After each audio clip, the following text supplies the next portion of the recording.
Hi. Buenas noches a todos.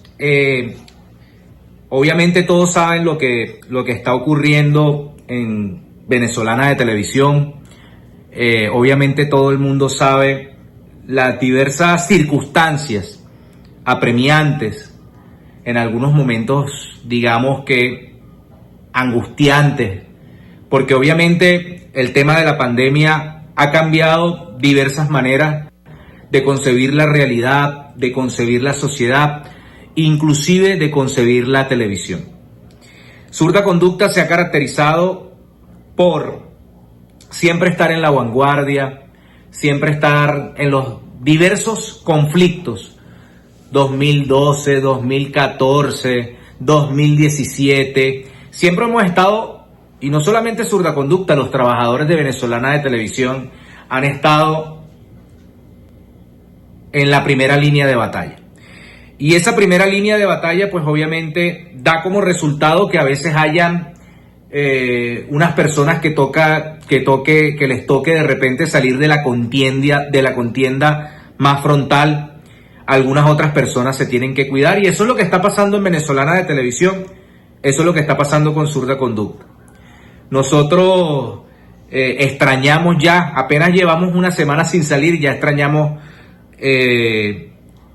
los estudios de Venezolana de Televisión, porque son más de 10 años que hemos hecho Zurda Conducta. Zurda Conducta viene desde tiempos inmemoriales, siempre estando en la calle, siempre estando en combate, y por eso nosotros en estos primeros 4 meses nunca desistimos de no salir. Siempre dijimos, vamos a cuidarnos, pero siempre planteamos estar acompañando las luchas de los trabajadores. Mucha gente se regodea, mucha gente plantea necesariamente como una especie de felicidad lo que está pasando en el país. Y yo creo que de aquí nosotros vamos a salir obviamente más fortalecidos. Si usted nos desea a nosotros, pues que se les devuelva el doble de lo que nos desea. Y no en ánimos de revanchismo. En la política uno tiene que saber que a veces tu contendor más cercano pues solamente quiere que tú dejes de existir. A veces en el ámbito de la política, y nosotros lo hemos reivindicado, queremos siempre confrontar, queremos siempre tener una persona con la cual discutir. Uno ve en las redes sociales mucho odio, y uno ve en las redes sociales cómo alguna gente hace mofa, se burla. Y estamos hablando de personas que tienen familia. A los trabajadores de Venezolana de Televisión, mi máxima, digamos, expresión de orgullo, mi máxima expresión de reconocimiento por toda la labor que se viene haciendo. No es fácil lo que estamos pasando. Y no es fácil porque obviamente la gente nuestra, el chavismo, siempre se ha caracterizado por estar en la calle.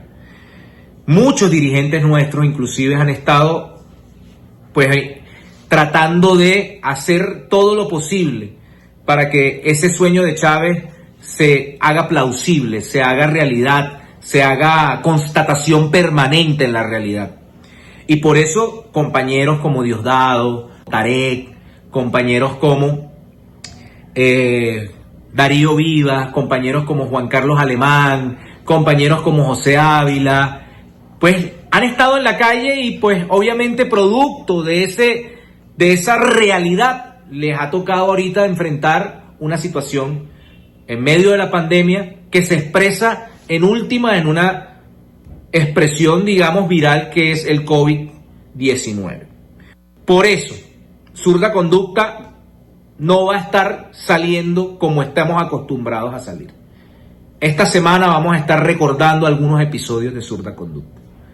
Y el día de hoy tenía una deuda porque queríamos pasar desde hace mucho tiempo un documental que demuestra cómo en las entrañas de una sociedad que venía desarrollando unas políticas extremadamente populares que reivindicaban a las clases medias populares, a las clases bajas, estamos hablando del episodio en términos democráticos que se generó en Brasil con el tema de Lula da Silva, se dio al traste con la judicialización de la política y se dio al traste con cómo una sociedad se vino enfermando de un virus letal llamado fascismo.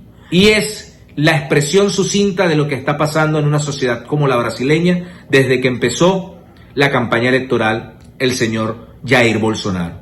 Ya sabemos el resultado de Brasil, ya sabemos el resultado de Colombia, ya sabemos el resultado de los Estados Unidos, que casi pone en entredicho la reelección del señor Donald Trump.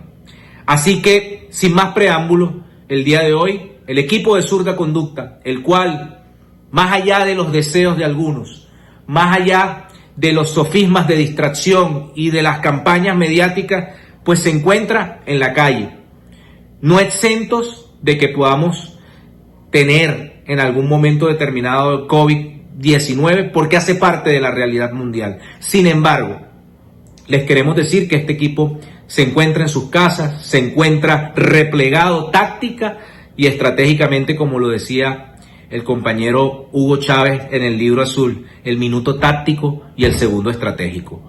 Así que veamos el día de hoy este documental llamado El Odio, de un documentalista argentino que hizo vida en Venezuela llamado Andrés Salari, un documental que muestra los principios y la genealogía del fascismo en una sociedad como la brasilera. Así que pendiente y vista, que hay Zurda Conducta para rato.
Da Piazza Navona, sono le 7:30, siamo di fronte all'Hotel Raphael, questo è quello che sta succedendo in attesa che Craxi esca da quella porta.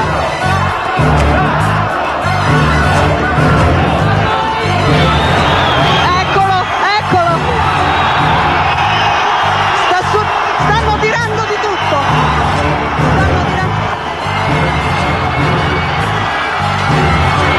Attenzione, attenzione! Ho cominciato a capire quando portavo i pantaloni alla Zuava. C'è qualcuno che mi direi questa mattina che ha saputo qualche giorno fa. Vedi, in Italia il sistema di finanziamento ai partiti e alle attività politiche in generale contiene delle irregolarità e delle illegalità, io credo, a partire dall'inizio della storia repubblicana. Questo è un capitolo che possiamo anche definire oscuro della storia della democrazia repubblicana. El proceso conocido como Mani Pulite o Manos Limpias sacudió los cimientos de la República Italiana instaurada tras la Segunda Guerra Mundial y extinguió los partidos que la habían gobernado.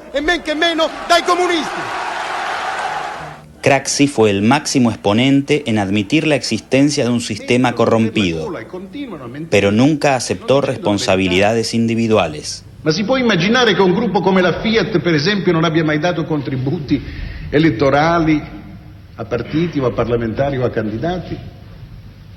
Antes de morir de cáncer en agosto de 2012, el ex embajador de Estados Unidos en Italia, Reginald Bartolomeu, admitió que los servicios de inteligencia de su país fueron una importante fuente de información del equipo de Manos Limpias.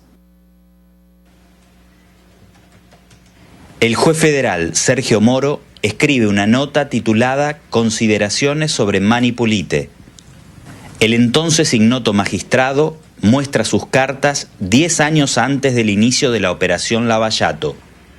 En su escrito refiere que la deslegitimación de la clase política fue la clave del éxito en Italia. También puede leerse que los responsables de la causa hicieron gran uso de la prensa, filtrando las confesiones a los grandes diarios y revistas. Moro finaliza con una reflexión más propia de un manual de desestabilización política que de un hombre de leyes. Menciona que la condena judicial es siempre difícil y afirma que la opinión pública tiene mejores condiciones de imponer un castigo, condenando a los acusados al ostracismo. Su principal objetivo será Luis Inácio Lula da Silva, un obrero metalúrgico que desde la década del 80 lideró la izquierda brasileña y que al llegar a la presidencia llevó adelante una política beneficiosa pero incómoda para las élites, además de inaceptable para los intereses geoestratégicos de Washington. E é isso que nós queremos fazer. É cumprir aquilo que nós entendemos que o povo tem direito. É cumprir aquilo que nós entendemos que é o mínimo necessário para a sociedade brasileira. E aí dizem que a classe média se assusta quando o Lula fala isso. Não, porque eu quero uma sociedade de classe média. Eu quero uma sociedade onde todos têm casa, onde todos possam ter o direito de ter uma boa escola, de ter uma boa saúde. Neste momento, o Tribunal Superior Eleitoral declara Lula matematicamente eleito presidente da República Federativa do Brasil. Hoje é o dia do reencontro do Brasil consigo mesmo. Estamos felices de tenerlos aquí en la Argentina, de compartir, de debatir, de discutir, de pensar. Me alegra que tengan tanta pasión porque significa que toman con responsabilidad la función que llevan adelante. Todos los presidentes venezolanos que trataron de manejar de manera soberana y libre el petróleo fueron derrocados y o asesinados. Todos, hasta yo fui derrocado solo que por un día. Que não existe saída individual para nenhum país. Não existe saída individual. Pudo con Celso Amorín firmar un acuerdo de la política nuclear iraní, por ejemplo, con Turquía y los países de la región, antes de que Estados Unidos, un acuerdo mejor que después Obama iba a firmar. Brasil se acercó de África como nunca se había acercado, Brasil se acercó de los países árabes como nunca se había acercado, se conformó el BRICS. Eu sei que tem divergência política entre o Irã e outros países. Com o Brasil nós não temos nenhuma divergência política, portanto vamos continuar trabalhando junto com o Irã naquilo que for do interesse do Brasil. Não vejo nenhum problema para ser diferente. Good job. Muito bem. This is my man right here. Love this guy. The most popular politician on earth. Mais popular da Terra.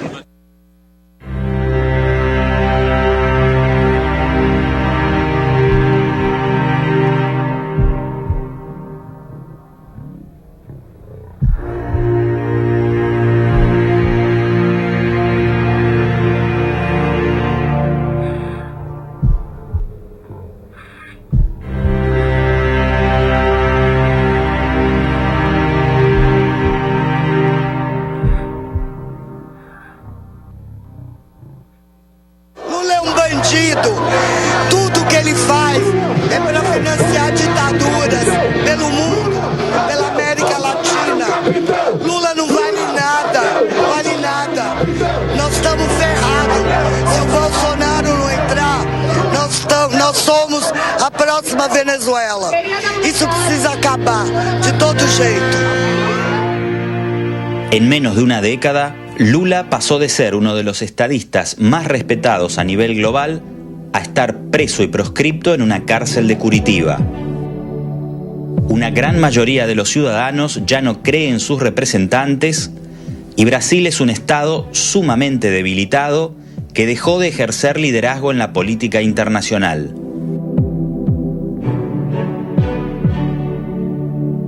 La integración latinoamericana parece haber dejado de existir como concepto. Toda la historia del hombre arriba de la tierra es una constante oscilación. Por eso, esta ola reaccionaria va a fracasar. Nunca va a triunfar definitivamente, porque la nuestra tampoco triunfa definitivamente.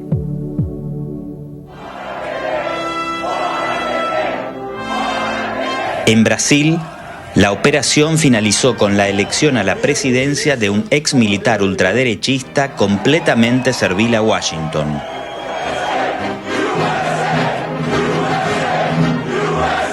La trama tiene muchas aristas, desde las noticias falsas a los errores propios de la izquierda, de la corrupción real a la utilización de esta con fines políticos, de la guerra jurídica a lo que hoy comienza a definirse como guerra híbrida. Lo que se hace en primer lugar es detectar algunos temas sensibles que sean negativos al gobierno que se quiere derrumbar. Ese tema puede ser cualquier cosa, la corrupción en Brasil, puede ser la historia del juez en Argentina, o una falsa historia de un hijo que jamás existió del presidente de Bolivia, Evo Morales. No importa, pero se elige un tema y ese tema empieza a ser difundido por las redes sociales en una gran operación psicológica. Ese tema es presentado como algo de extrema gravidad. Tudo que existe no Brasil vem do grande número de corrupção que existe no Congresso Nacional, nas Assembleias Legislativas dos Estados e nas câmaras municipais dos municípios. Esse é o grande mal do Brasil, a corrupção política que tira dinheiro da educação, da saúde, da segurança. É a corrupção que mata. É a corrupção que mata. É a corrupção que mata esse povo, que mata a gente. E a gente não aguenta mais a corrupção nesse país. E a única pessoa que pode tirar a gente é o Jair Bolsonaro. Las denuncias de corrupción lideradas por Sergio Moro aseguraron a las derechas brasileñas algo que no encontraban desde la llegada de Lula a la presidencia: una identidad y un discurso. Moro fue más allá de lo que había escrito en 2004. No solo utilizó a la prensa para condenar socialmente a un acusado, usó ese estigma social previamente fabricado para aplicar una condena judicial y proscribir al político más popular de Brasil. El expresidente fue acusado de recibir un departamento de 3 pisos a cambio de favores a una gran empresa constructora. Otros sectores se encargaron de Dilma Rousseff, derrocada sin la más mínima prueba de corrupción en su contra. Os senadores que votaram pelo impeachment escolheram rasgar a Constituição Federal. Decidiram pela interrupção do mandato de uma presidenta que não cometeu crime de responsabilidade. Condenaram uma inocente e consumaram um golpe parlamentar. Durante todo el proceso que culminó con la destitución de Rousseff, la Embajada de Estados Unidos estuvo a cargo de Liliana Ayalde, quien había acompañado el mandato de Fernando Lugo en Paraguay, derrocado de la misma manera que su par brasileña. Ayalde también fue funcionaria de la USAID en Bolivia y, finalizada su misión en Brasil, fue promovida a una institución militar, el Comando Sur de los Estados Unidos. Soy la embajadora Liliana Ayalde, subcomandante civil y asesora de política exterior del Comando Sur de los Estados Unidos de Miami, Florida. Una fecha clave en el desarrollo de esta gran operación psicológica es junio de 2013, cuando Brasil estaba inmerso en un estancamiento económico y un aumento del 7% en el transporte público desató una ola de protestas en todo el país. Las manifestaciones pronto superaron el carácter reivindicativo y fueron capitalizadas por la derecha. Movimientos como Brasil Libre Ben Prarrúa y Revoltados Online, que se declaraban sin pertenencia partidaria, no tardaron en militar por la destitución de Rousseff y terminaron siendo la base de apoyo en la campaña de Bolsonaro. Obligado a lidiar con ese problema, el gobierno quedó a la defensiva. El PT ya no recuperará la calle. En menos de un mes empezó a inundarse de vídeos y de mensajes de una hora para la otra. Vídeos alarmistas diciendo que iba a haber guerra civil y cosas que yo nunca había visto. Discurso anticomunista igualito a los discursos gringos que acá. Yo tengo 36 años, nunca había escuchado eso antes, ¿no? Es como, había oído hablar que en la época de la dictadura había discurso anticomunista. Eso empezó de un mes al otro. Discurso de intervención militar con afiches en inglés. En septiembre de ese mismo año, se revela que Washington tenía intervenido el teléfono de la presidenta Rousseff y que la inteligencia estadounidense espiaba a la estatal Petrobras. Presidente Obama e o governo dos Estados Unidos terem declarado em várias oportunidades que não teriam mais atos que seriam de intrusão em países amigos. Eu acredito no presidente Obama e mais, ele também me disse que quando queria, se fosse o caso dele precisar de alguma informação não pública sobre o Brasil, ele me telefonaria. They would no longer engage in intrusive acts of spying on friendly countries. En marzo de 2014 nacía la Operación Lavallato, centrada justamente en la corrupción de Petrobras.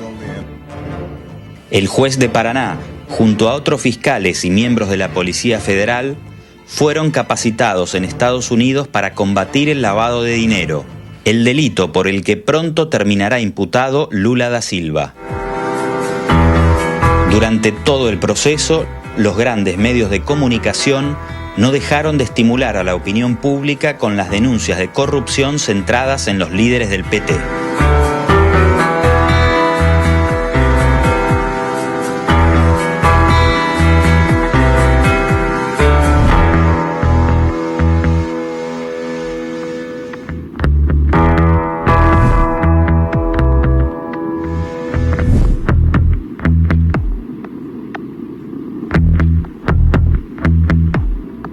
Você não pode se abater por uma dificuldade. Cuando faltaban menos de 48 horas para la segunda vuelta electoral de 2014 y Dilma Rousseff peleaba por la reelección, la revista Bella anticipó su salida para lanzar una nueva acusación. A revista comete esta barbaridade, esta infâmia contra mim e Lula, sem apresentar a mínima prova. Isso é um absurdo, isso é um crime.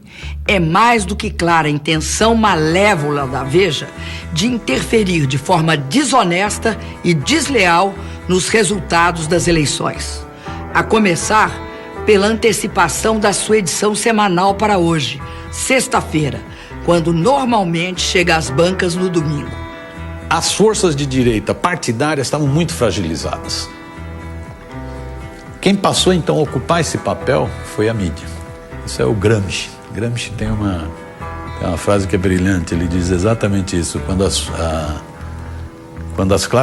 as representações das classes dominantes entram em crise, a imprensa ocupa o papel do partido do capital.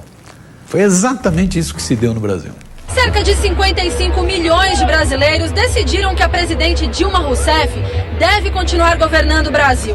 Bajo el argumento de un fraude, la derecha se negó a aceptar el resultado de las elecciones. La campaña se radicalizó y la presión a favor del derrocamiento se produjo apenas 6 días después de la votación. Uno de los hijos de Bolsonaro se hizo presente acompañado de una pistola Glock 9 milímetros. Parabéns à Polícia Militar, que deu mais exemplo aqui. Parabéns à Polícia Militar, que deu mais exemplo aqui. Petista do inferno! Explica pra mim! Covarde! Filha da puta! Seus ladrões! Seus desgraçados!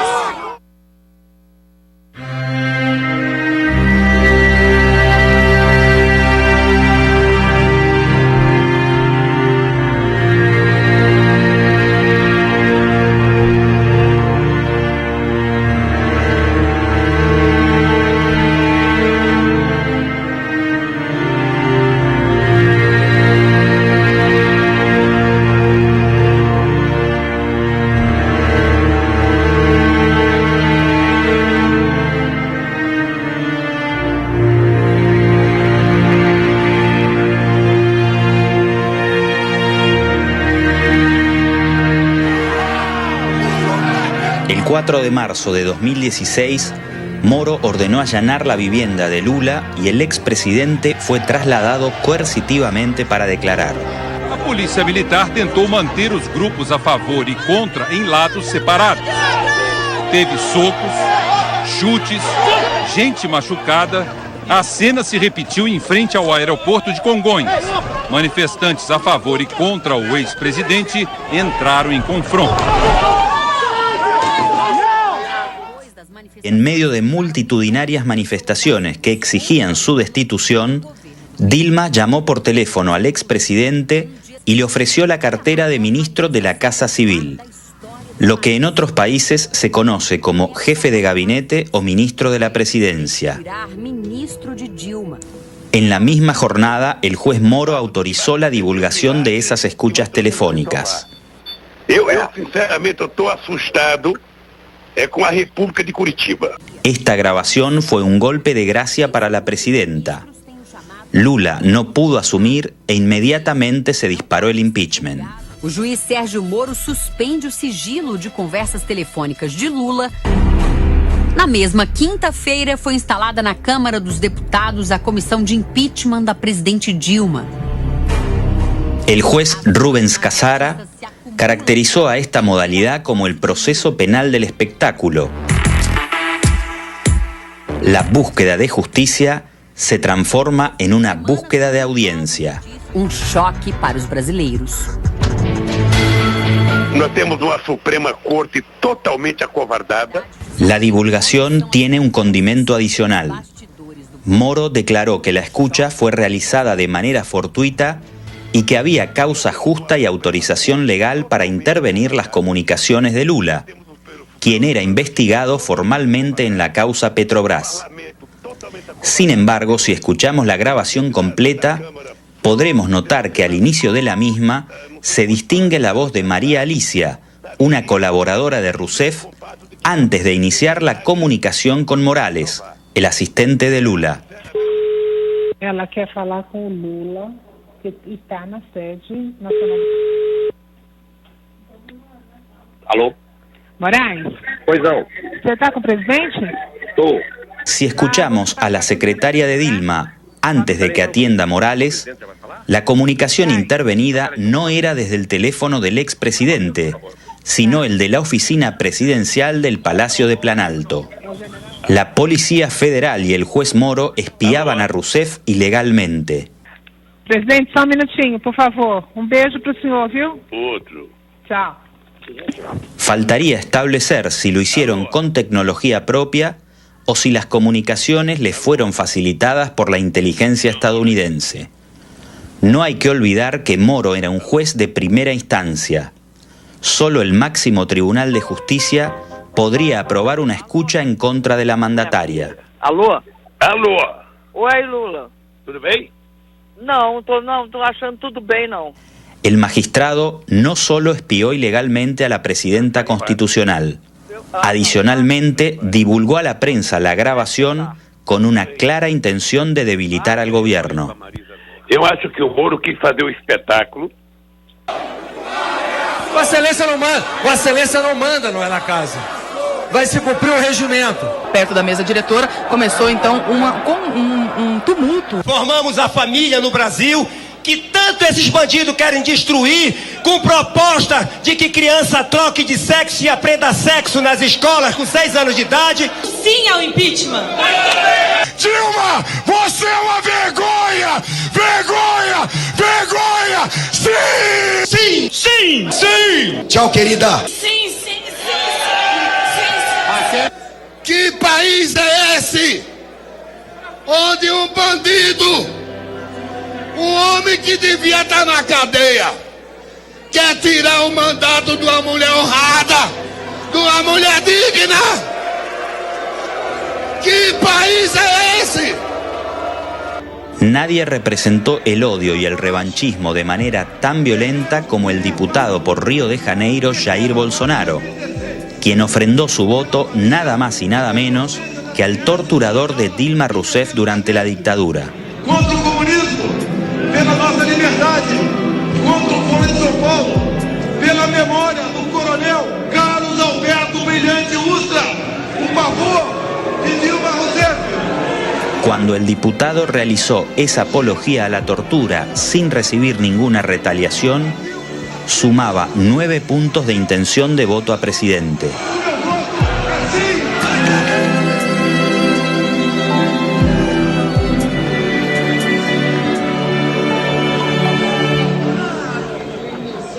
Por considerar que a presidente Dilma não cometeu nenhum crime, diferente de tantos outros denunciados de cometer e que envergonham esta casa por toda a história do Brasil e pelo povo do Pará, eu digo não ao impeachment.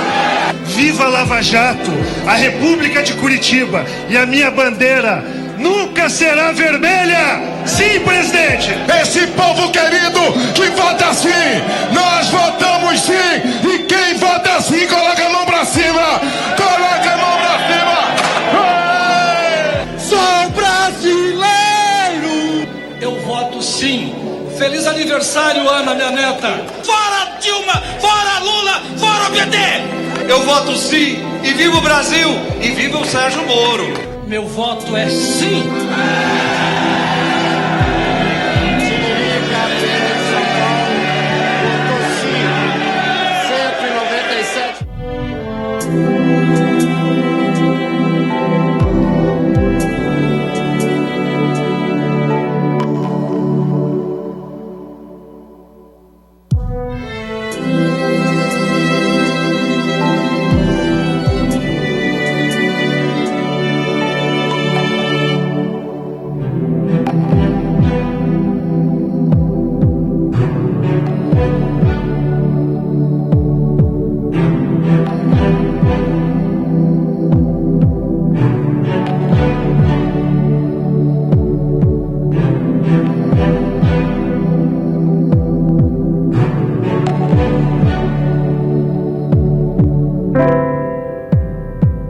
Eu gosto muito dessa caracterização de golpes parlamentares, judiciais, midiáticos. Eu só tenho um probleminha com ele, é que não destaca o principal. E no meu entender o principal é o midiático. Esse parlamento, esse judiciário que tem no Brasil, ele não existiria sem a mídia. Pela liberdade e pela democracia! Por isso eu digo ao Brasil, sim pelo futuro! 342 votos favoráveis, então a Câmara autoriza a abertura do processo de impeachment da presidente Dilma Rousseff. Ainda falta. La campaña de deslegitimación soñada por Moro y ejecutada por distintos sectores de la clase dominante había triunfado. No puede minimizarse el hecho de que el campo fértil utilizado para consumar el golpe haya estado abonado por los errores de la izquierda.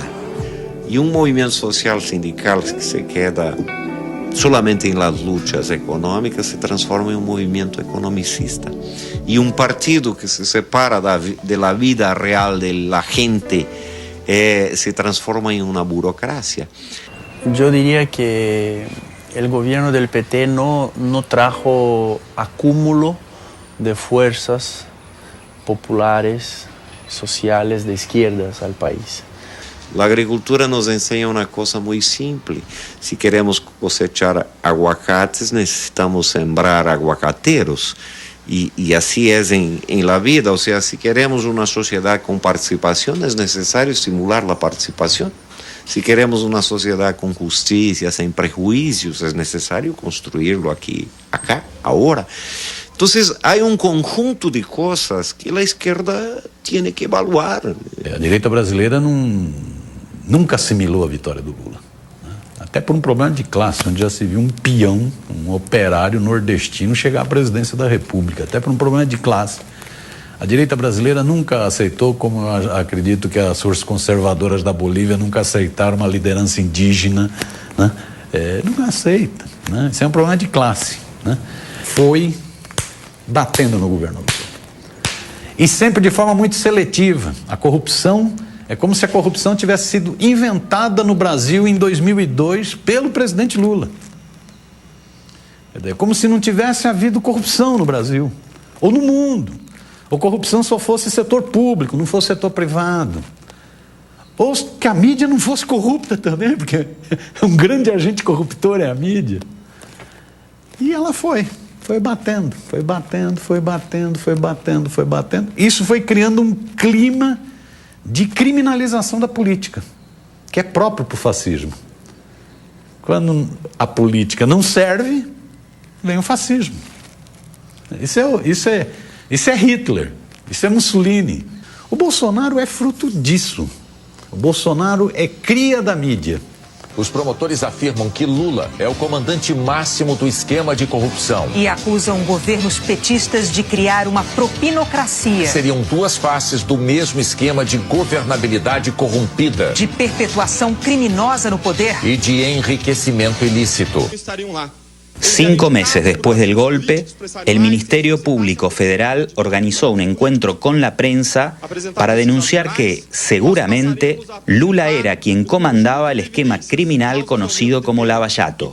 Adicionalmente, incriminaron a la mujer del expresidente, Marisa Leticia. La presentación fue liderada por Deltan Dallagnol, procurador de la República y coordinador de Lava Jato en Curitiba. Los funcionarios no presentaron pruebas fehacientes sobre los cargos, solo convicciones. Provas são pedaços da realidade que geram convicção sobre determinado fato ou hipótese. Todas essas informações e todas essas provas analisadas, como num quebra-cabeça, permitem formar seguramente a figura de Lula no comando do esquema criminoso identificado na Lava Jato. Não teremos aqui provas cabais de que Lula é efetivo proprietário no papel do apartamento. Como é que você convoca uma coletiva, gastando dinheiro público no hotel, montando uma estrutura para apresentar a prova de um crime e diz, não tenho crime, eu tenho convicção? Hein? Eu não tenho prova, mas eu tenho convicção. Eu não posso dizer qual é a convicção que eu tenho deles. Querem me investigar, me investiguem. Querem que eu preste depoimento, me convoquem. Eu só quero que sejam verdadeiros comigo.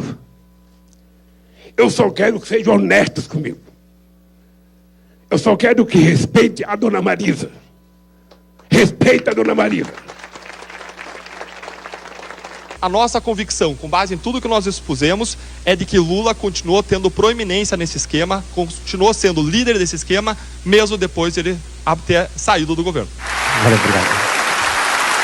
Dallagnol posee otras convicciones construidas. En su Twitter se define como un seguidor de Jesús y son habituales sus peregrinaciones por iglesias evangélicas, donde la liturgia pasa a ser su cruzada anticorrupción. Combater corrupção não é algo abstrato, é pessoal. E mais, é uma missão cristã. É uma missão de amor ao próximo comissivo. Dallagnol también visitó Estados Unidos para reunirse con sus pares del Departamento de Justicia. La hermandad de convicciones no reconoce fronteras. It is hard to imagine a better cooperative relationship in recent history than the one that we have between the United States Department of Justice and Brazil. The cooperation between the Department of Justice and Brazil has led to extraordinary results. In just the last year alone, for example, the Criminal Division's Fraud Section and the Brazilian Lava Jato Task Force have cooperated and coordinated resolutions in 4 FCPA cases. Indeed, this past week, the prosecutors in Brazil won a guilty verdict against former President Lula da Silva. Something big is happening in the world. You can feel it. It's happening every day. You can feel the momentum. No refuge or rest for the wicked. This is the plan. This is the strategy. This is our goal. Então, nessa ação penal 504-65-1294, continuidade... Para condenar a Lula, Moro tomó como prueba principal el testimonio del empresario Leo Pinheiro, expresidente de la constructora OAS, quien habría beneficiado a Lula con el triplex. O senhor entende que o senhor deu a propriedade desse apartamento para o ex-presidente Lula? O apartamento era do presidente Lula. Cita o nome do Lula. Cita o nome do Lula. Cita o nome do Lula. Se não citar, não vale. Que me diga qual é o crime que eu cometi. crime, doutor. Eu cometi se eu comprei o apartamento, se tem documento que eu comprei, se me der a chave, se eu dormi lá alguma vez, se a minha família dormiu, se tem escritura pública. Mas, pelo amor de Deus, apresentem uma prova. Apresentem. Quando o juiz e os acusadores se submetem à imprensa para poder prender as pessoas, aí tudo mais é possível, doutor. De que forma que o juiz teria submetido à imprensa? Eu vou lhe dizer uma coisa, doutor. O senhor disse... O debate entre Vossa Excelência e o ex-presidente. O senhor disse num artigo que o senhor escreveu, copiando as mãos limpas da Itália, de que se a imprensa não ajudar, não tem como prender rico e político. O juiz não tem nenhuma relação con que a imprensa publica o no publica. La condena al expresidente, basada en convicciones, será a 12 años y un mes de prisión. La modalidad viola la presunción de inocencia, transformándola en presunción de culpabilidad. Not only for Brazil, but even to mature democracies. Democracy starts to fade when citizens turn their backs on public matters, and when citizens stop caring if their government works for the common good, or only for special interests. E esse juiz se caracterizou por ferir Estado de Direito, né? Esse juiz é isso, é prisão coercitiva, é condução coercitiva, é vazamento seletivo, né? É delações premiadas e premeditadas, é quase uma tortura para a delação. É um monte de esquema que fere o Estado de Direito, vazamento de áudios entre uma presidente da República e um ex-presidente. Isso nos Estados Unidos, se um juiz fizesse isso nos Estados Unidos, ele estava em Guantánamo. Aqui não, a mídia tratou como um herói. Moro asumió como ministro de Justicia de Jair Bolsonaro el 1 de enero de 2019. Bastante aplaudido neste momento, o primeiro-ministro a ser chamado depois de Onyx Lorenzoni, o ex-juiz Sérgio Moro.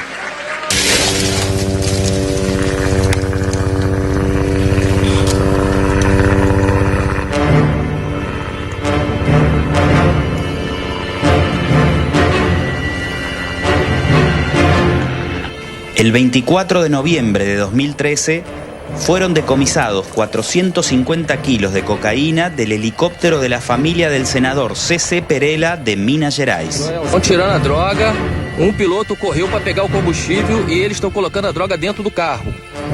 Meses después se conoció una grabación entre el legislador y Aécio Neves, líder político que compitió por la presidencia contra Dilma Rousseff, en la que el senador Perella afirma no haber hecho nada errado, solo traficar droga. Positivo. Estão todos eles dominados. El legislador y su hijo, también diputado estadual y dueño legal del helicóptero, fueron absueltos. Será que tem muita droga aí, meu irmão? Tem. A gente vai lá, precisa fazer uma cópia. Eles sabiam e tinham prova de um helicóptero com 40 quilos de cocaína. 400 quilos de cocaína. Eles tinham prova do avião. Eles pegaram o avião. Eles viram a cocaína. Mas eles não tinham convicção. É liberado.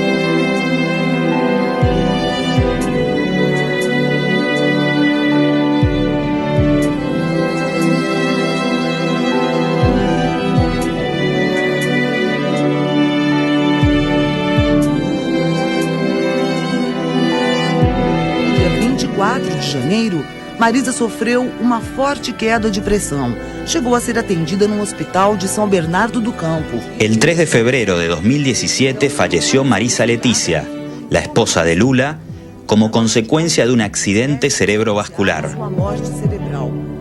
Algunos creemos que las campañas de odio pueden matar. Marisa Letícia Lula da Silva ia fazer 67 anos no dia 7 de abril. Marisa morreu triste, Rogério. Eu quero provar que os fascínoras que levantaram leviandade com a Marisa tenham um dia a humildade de pedir desculpas a ela. Se alguém tem medo nesse país, se alguém praticou corrupção nesse país, se alguém tem medo de ser preso, eu quero dizer o seguinte: esse que está enterrando a sua mulher hoje não tem. Primeiro, porque eu tenho a consciência tranquila, tenho certeza da consciência e do trabalho da minha mulher, e não sou eu que tenho que provar que sou inocente.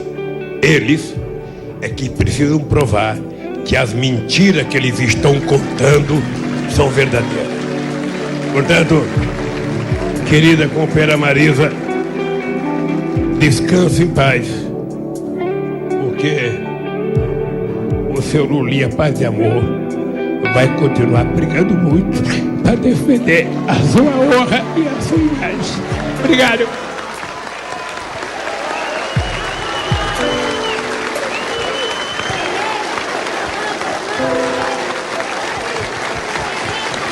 Eu tive, por essas coisas da vida, eu tive com a Marisa pouco antes dela falecer.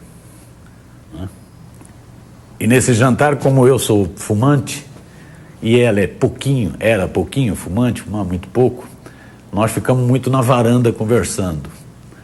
Então, quando ela falou do filho, ela chorou. Chorou. Doía, isso para ela doía, ter mexido com o filho dela, com os netinhos dela. Isso machucava.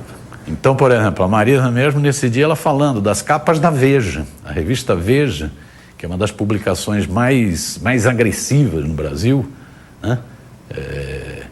A revista Veja era uma coisa que ela dizia que te fazia mal. Ela via as capas, ela me disse na ocasião: eu vejo as capas, me dá tremor, né? Porque eram sempre coisas muito de ódio, né? Capas do Lula satânico, capa do Lula cheia de cobras, cheia de jararacas na cabeça, né? Então isso a machucava muito. En el tramo final de la campaña presidencial de 2018, Bolsonaro se consolidó como favorito en las encuestas. Fueron determinantes sus alianzas con sectores evangélicos y una inteligente estrategia de redes inspirada en noticias falsas difundidas por WhatsApp.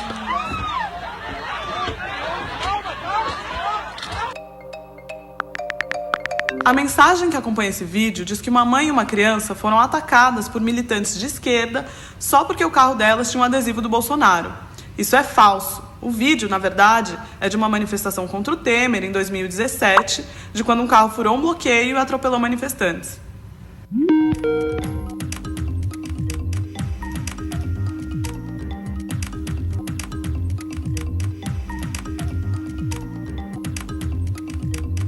Se me bater, me batia, né?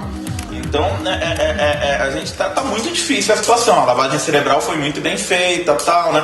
Todo dia os caras estão recebendo videozinho de WhatsApp, metendo pau no PT, tal, uma fábrica, né? De mentira e de ódio. Hoje em dia tem robôs que manuseiam contas falsas de WhatsApp, que eles mapeiam palavras-chave nos grupos onde esse robô está cadastrado. Aí ele vê, Bolsonaro, saúde, não sei o quê. Aí manda uma proposta de saúde do Bolsonaro naquele grupo como se fosse uma pessoa. Isso, assim, é a coisa mais bonitinha, né? Porque geralmente é fake news que esse negócio manda. E ano que vem a gente tem eleições em outros países. A gente tem eleição na Argentina, a gente tem eleição na Bolívia. E essa técnica do Big Data vai chegar lá com força. Não vai ter 1 centímetro demarcado para a reserva indígena ou para quilombola. Eu sou favorável à tortura, tu sabe disso. Deve existir para defender as maiorias, as minorias se adaptam ou simplesmente desaparecem. Através do voto, você não vai mudar nada nesse país. Tá? Nada, absolutamente nada. Você só vai mudar, infelizmente, quando um dia nós partimos para uma guerra civil aqui dentro. Né? E fazendo um trabalho que o regime militar não fez. Matamos 30 mil.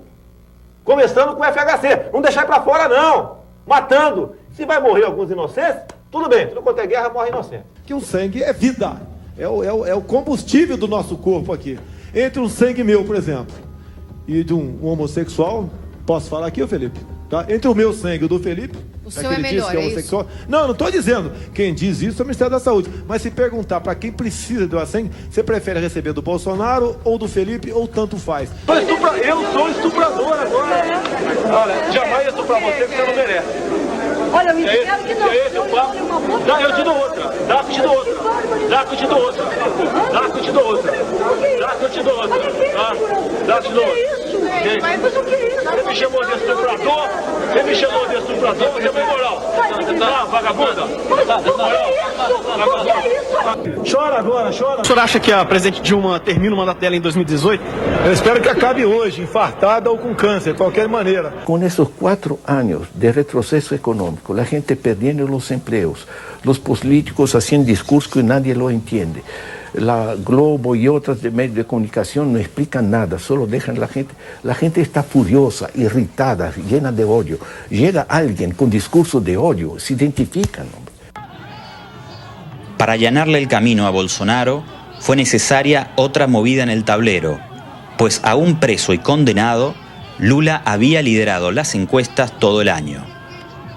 En la consolidación de esta jugada, los militares cumplieron un rol determinante. A principios de abril de 2018, el Tribunal Supremo de Justicia debía decidir si daba lugar a un habeas corpus para liberar a Lula.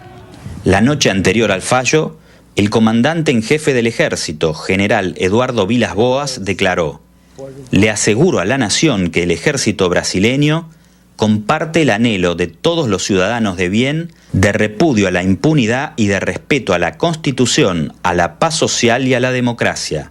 Y una última información. Su mensaje fue leído al cierre del noticiero estelar de O Globo. Supremo amanhã, o comandante do Exército, general Vilas Boas, fez un comentario en... 2 semanas después del triunfo de Bolsonaro, Vilas Boas declaró a Folha do São Paulo que de no haberse expresado en abril avalando la prisión de Lula, la situación podría haber escapado del control de las Fuerzas Armadas.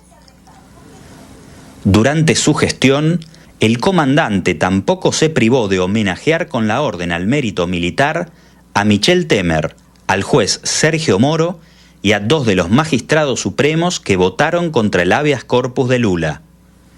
El general reconoce a su ejército de violencia simbólica.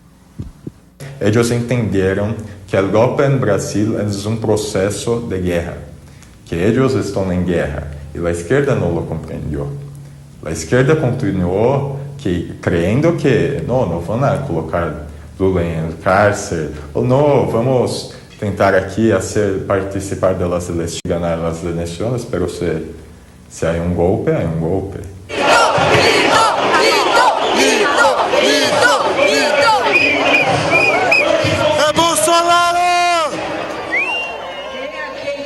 Estas personas son seguidoras de un candidato que está al borde de una contundente victoria electoral, pero no muestran alegría, exudan odio.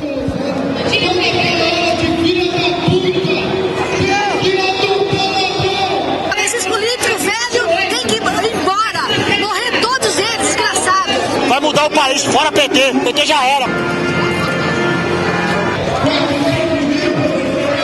É questão de mudar, tirar o PT, esses comunistas do governo. O objetivo é esse.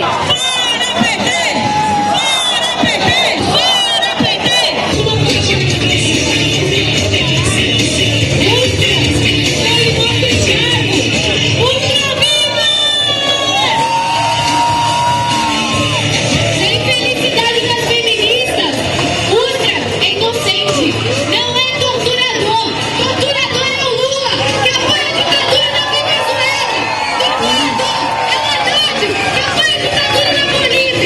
psiquicamente, quando você faz uma manipulação das massas, você pode pegar uma metodologia. Essa metodologia é de você identificar o inimigo. Então fizeram desse determinado setor, né, da sociedade, o chamado da esquerda, foi identificado como o grande inimigo a ser combatido. Nós temos direito a ser um país livre, livre desse dinheiro maldito da esquerda. Por isso, eu peço a vocês, argentinos, que eu sei que também tem muita esquerda forte na Argentina. Nós estamos juntos. Vamos acabar com a esquerda, por favor. É construindo uma percepção negativa do governo, né? E as percepções positivas, as imagens favoráveis que esse governo tinha junto à sociedade são desconstruídas. Aquilo de bom que possa ser associado àquele governo é apagado. Família pessoal, perderam pessoas das suas famílias. Esse bandido do PT roubou a gente em tudo, liberdade, educação, tudo. Es tiempo de que se dé espacio a una nueva opción, que es la derecha, la legítima derecha conservadora que se está levantando acá en Brasil, y creemos que muy posiblemente se va a levantar allá en Bolivia. Ya hay personas, amigos, compañeros que están militando allá en Bolivia para que puedan levantar la derecha allá en Bolívia. Nós vamos voltar a ter orgulho da nossa terra, porque vai ser banido daqui toda essa raça que não serve. Que raça que não sirve? As pessoas que não querem o bem do país, que querem unificar toda a América Latina, que querem criar uma nova ordem, que querem mudar toda a estrutura. Nós aqui somos um povo bom, do bem, de paz, queremos viver, queremos que as crianças tenham liberdade, que as crianças possam viver a sua infância, a sua juventude, sem ser dominadas. Pienso que si alguien llegara a Brasil sin conocer nada de su historia y escuchara a estas personas, podría pensar que Lula no difiere en mucho del salvaje dictador comunista Pol Pot. No quiero que Brasil sea un país igual a Venezuela. Yo no quiero comunismo. Yo quiero un Brasil justo, un Brasil de verdad. A única ditadura que é possível hoje no Brasil é a ditadura comunista que esses canalhas querem implantar. Identificando esse inimigo, tem que ter o quê? Tem que ter alguém que vai te proteger desse inimigo. Então aí o Bolsonaro, ele entra como esse salvador. Eu acho que ele é o único capaz de mudar esse sistema podre que está infiltrado aqui no Brasil. Esse sistema comunista. Com a democracia, com a Venezuela, que eles financiaram o que aconteceu na Venezuela. O comunismo acabou com o Brasil. O Brasil foi sucateado pelo PT e por todos os comunistas. Não queremos mais comunismo aqui no nosso país. Estos testimonios son la prueba viviente del gran teatro de operaciones psicológicas en el que se ha transformado a nuestra región con el objetivo de desaparecer del escenario político a los gobiernos que se atrevieron a cuestionar la hegemonía de Washington.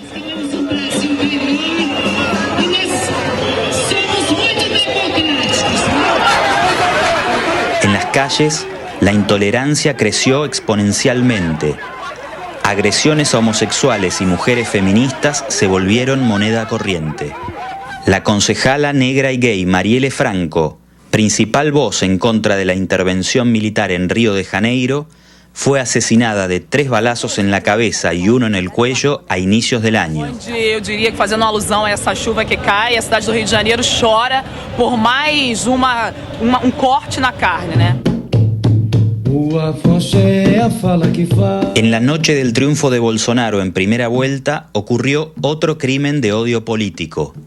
Uno de sus electores discutió con un referente cultural afro-brasileño en Bahía. El compositor y maestro de capoeira Moado Katendé fue asesinado de 12 puñaladas. Luz para todos presentes.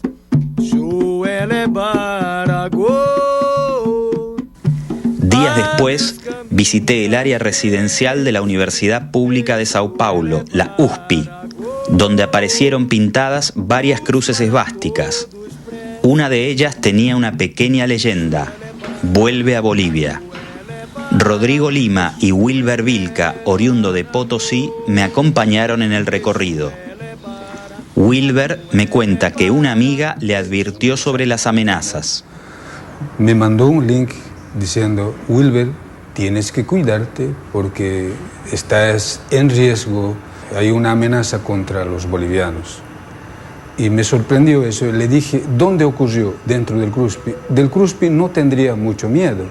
Y ella me dijo: pero Wilber, acaban ayer a una de mis alumnas agredir fisicamente a mi alumna negra, ahora está en el hospital. Desculpa, vocês precisam de alguma coisa? É super assustador, eu nunca vi isso, eu já tô aqui. Imagina se acordar, um belo dia você abre a porta, aí você olha, aqui tem uma suástica. Você acha que é direcionada para você, né? Eu sou LGBT, negro e periférico. Bolsonaro, ele conseguiu incutir na cabeça das pessoas. Então, o que ele fez, na verdade? Ele criou um exército, né, de pessoas que nas ruas elas se autorizavam a fazer esse comportamento de violência, né? É muito mais eficiente do que uma ditadura formal, onde você coloca a polícia na rua. A polícia deles são as pessoas comuns. Preste atenção, pois vamos o primeiro. Preste atenção, pois vamos o primeiro. Não é primeiro A e nem o primeiro B. Não é primeiro A e nem o primeiro B. Una de las propuestas más extremistas de Bolsonaro es la militarización de toda la enseñanza pública, una experiencia incipiente en algunos estados del país. Bora. 7 vezes 6. 42. Quantos estados tem região norte? 7. Capital do Acre. Vai embora. 7 vezes 2. 7 vezes 3. Vai.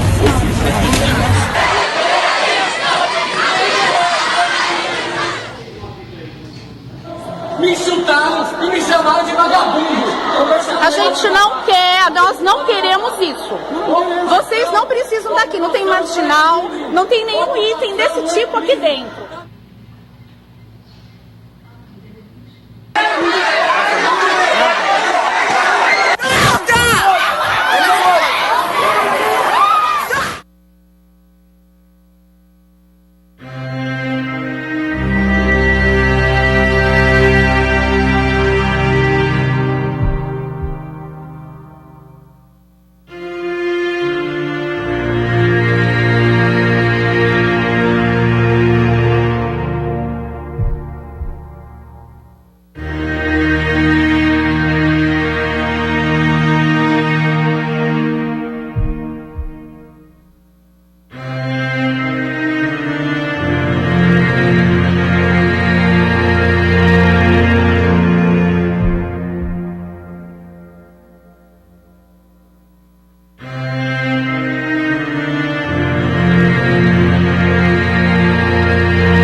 Sinto muita angústia, porque toda essa violência, todo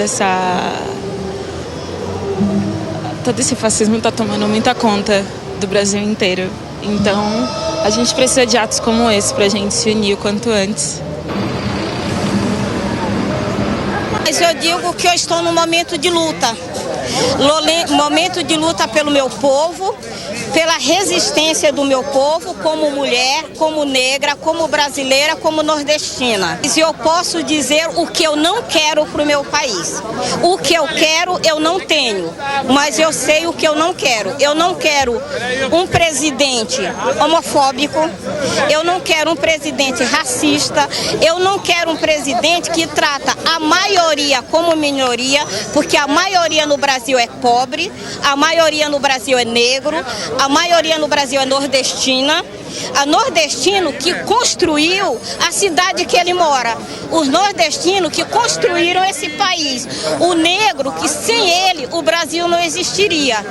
Então eu acho que é hora da gente ir para a rua, da gente lutar e da gente tentar fazer um país melhor. Mais alguma coisa?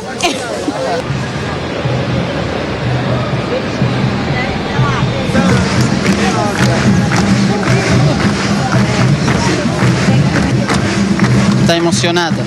Tô.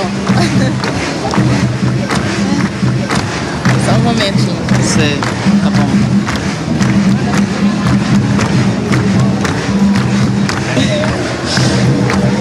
Primeiro, muito preocupada com a nossa situação, como povo brasileiro, como mulher negra. E estamos vivendo um momento de crise, mais do que crise, é um momento de muita dor, de luta, de luto, e que nós precisamos resistir. La preocupación y angustia de estas ciudadanas y ciudadanos desató una oleada de movilizaciones en las semanas previas a la elección de Bolsonaro. Fue impactante acompañar ese movimiento que para los grandes medios de comunicación simplemente no existió.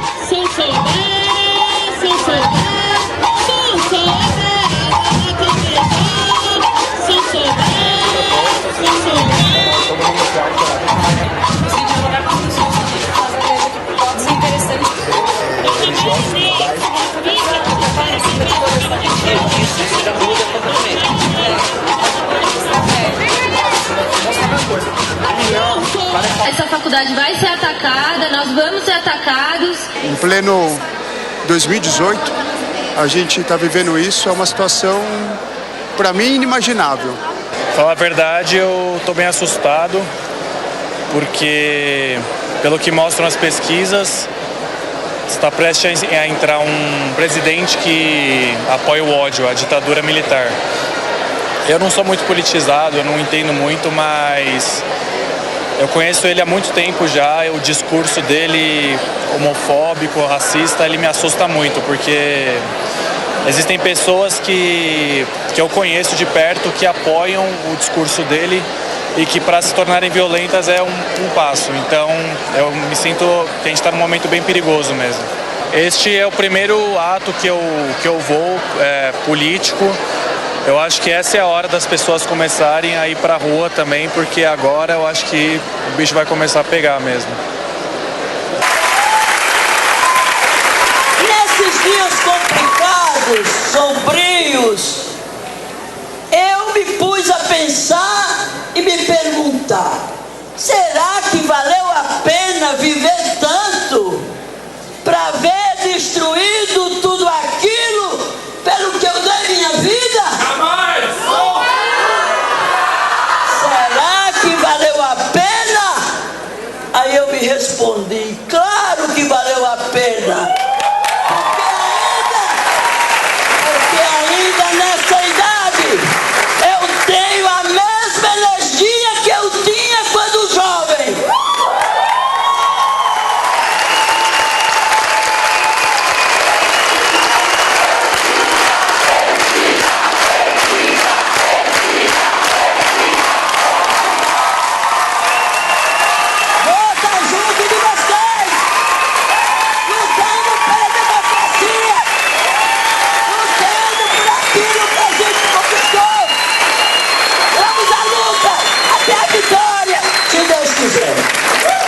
Nós não podemos subestimar a ameaça que está colocada para o nosso nosso país e para o nosso povo. Eu vi nos últimos anos algumas pessoas subestimando a ameaça do golpe de 2016. Isso não vai acontecer. Não tem chance nenhuma. Houve o golpe. Depois alguns diziam, não, o Temer vai ser um governo fraco. Não vai ter força para aprovar nada. Aprovou a reforma trabalhista e congelou investimentos públicos por 20 anos. Depois diziam, Lula não vai ser preso. Eles vão inviabilizar o Lula, mas não vão prender. O Lula está preso há 7 meses, sem qualquer reação do judiciário brasileiro, numa prisão política injusta. Fascismo acabou? Pra quem? A gente? Pra gente? O fascismo sempre esteve nas esquinas. E o nosso corpo sempre foi alvo preferencial dele. Agora, o nosso corpo não é só alvo. O nosso corpo também é resistência. O nosso corpo... E a gente tá aqui pra quê, Douglas? Pra falar de resistência.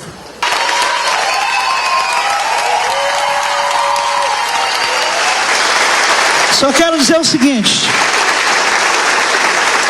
se estão ameaçando a nossa existência,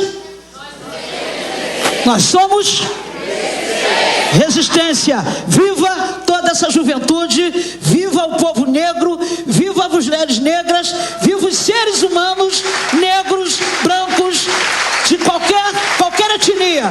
Viva a gente, viva a gente. A gente vai se encontrar.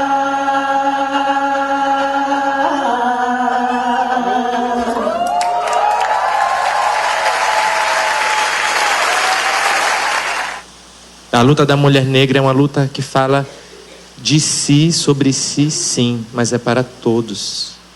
É pela emancipação coletiva. Negro é um dom, uma manifestação. E eu sou negra. Eu sou negra. Muito obrigado, galera. Tamo junto. Somos maioria, Marileia. Povo negro, periferia. Somos maioria. Democracia é quem vai ganhar. Democracia é quem vai ganhar.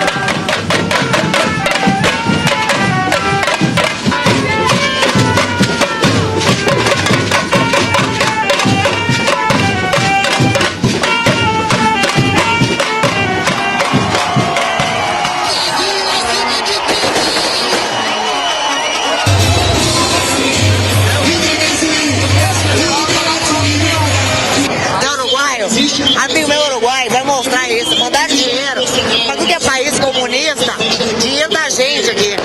Chega, o Bolsonaro vai estourar isso aí, adoro. Meu cachorro não vai virar churrasqueira venezuela não. Graças. É o Snoopy.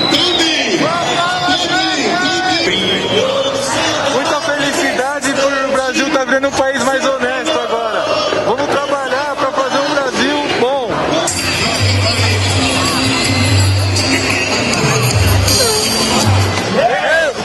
De graça!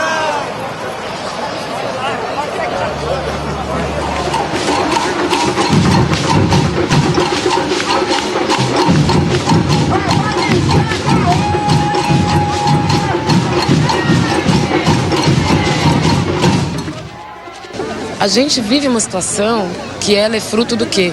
De todo um processo de massificação e de criar uma cultura para que o brasileiro não tivesse cultura. Para que o brasileiro não resgatasse, assim, não é construído isso na escola, né? Eu fui até o ensino superior e eu fiz faculdade de História e eu nunca li uma autora negra. Por quê? Porque quem tem o domínio do país ainda são as elites de direita, que são descendentes dos donatários lá da colonização. A maioria da população está comprando o fascismo sem ter consciência do que é o fascismo. E outros, sim, estão comprando com uma pequena consciência, que é a consciência do racismo interno, do machismo interno, do opressor interno, daquele que sim se incomoda com os negros, daquele sim que sustenta esse preconceito e escolhe não se informar. Então a gente vive um momento de medo, mas também a gente vive um momento de luta, porque a gente sabe que a gente só está vivo hoje porque Zumbi lutou, porque Antônio Conselheiro lutou, porque Maria Bonita lutou. Então a gente vai morrer, mas a gente vai morrer lutando, como o Mestre Moa e a Marielle. Agradeço.